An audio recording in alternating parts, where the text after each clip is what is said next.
kalau terkait dengan KTP invalid itu kan KTP yang telah kita ganti yang baru karena sudah ada perubahan data.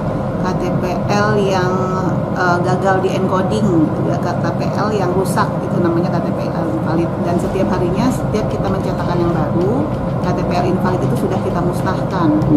Jadi sudah tidak ada lagi KTP yang rusak-rusak yang ada di kita. Jadi untuk mengurangi penyalahgunaan KTP yang rusak.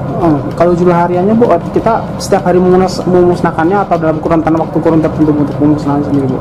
Pemusnahannya setiap hari. Jadi pencetakan kita di Kota Bandar Lampung ini sekitar kurang lebih 500 seharinya. Itu terdiri dari KTPL pemula, KTPL karena hilang, KTPL termasuk KTPL yang invalid. Bu, kalau untuk dokumen-dokumen pendudukan yang lain, apakah berlaku juga sama Bu? Ada yang invalid itu langsung kita musnahkan atau mungkin seperti apa Bu? Ya, kalau terkait dengan dokumen yang lain seperti kartu keluarga, ya akta kelahiran seperti itu kita simpan ke dalam gudang. Ada gudang untuk menyimpannya. Selain itu juga kita simpan dalam bentuk digital, tidak kita musnahkan.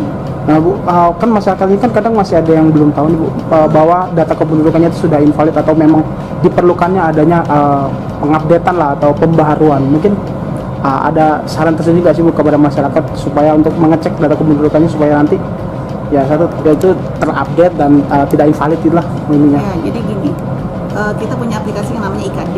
IKD atau Identitas Kependudukan Digital itu adalah memindahkan seluruh dokumen fisik ke dalam bentuk digital. Jadi data yang ada di IKD adalah data yang sama dengan data yang ada di sistem Dukcapil. Jadi kalau lihat selama ini pegang kartu keluarga yang lama, ternyata sudah update terbarunya akan sama dengan update kartu keluarga yang ada di dalam IKD. Nah Bu, kalau untuk tadi kita bilang IKD, untuk per hari ini aktivasi IKD kita harian itu tembus berapa sih Bu angkanya Bu kalau dari aktivasi harian hampir sama dengan penyetakan KTPL kurang lebih. Jadi sampai dengan sekarang jumlahnya 180 ribuan warga Kota Bandar Lampung yang sudah punya IKD. Oh, itu setiap dia ingin melakukan perbaruan langsung kita arahkan ke IKD atau seperti apa sih Bu supaya setiap untuk proses dokumen, setiap untuk mencetak KTP, setiap ada momen kita sampaikan warga masyarakat untuk aktivasi IKD. Pentingnya supaya masyarakat mengetahui kondisi data kependudukannya seperti apa melalui aplikasi KD. Misalkan yang bersangkutan saat ini memegang kartu keluarga yang jumlah kartu keluarganya ada suaminya, ada istrinya, ada anak-anaknya gitu ya. Ternyata suaminya mengajukan pindah tanpa sepengetahuan istri. Nah, itu bisa kita cek melalui aplikasi KD.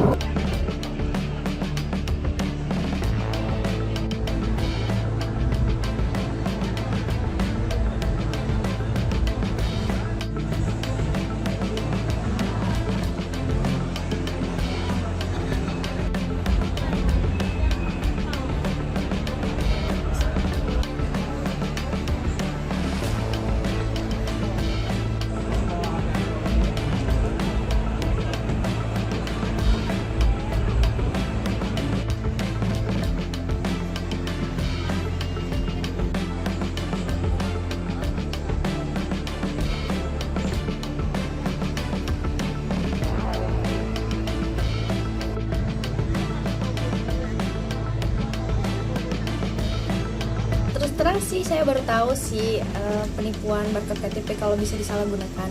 Awalnya sih aman-aman aja, saya kan sempat kirim ke teman-teman saya, itu nggak ada masalah. Tapi ya khawatir juga. Kalau menurut saya sih pemerintah perlu kasih edukasi ke masyarakat tentang KTP itu, karena KTP itu sangat sensitif sih, kan itu kan identitas seseorang. Apa yang boleh dilakuin dengan KTP, apa yang nggak bolehnya gimana kan. Jadi banyak yang sekarang ikut-ikutan aja, jadi itu perlu dikasih tahu karena disuruh-suruh pindah-pindah aja gitu kan, jadi ikut-ikutan doang. Banyak dari kami yang tidak tahu soal itu. Oh, gaptek ya? Iya, termasuk. Oke.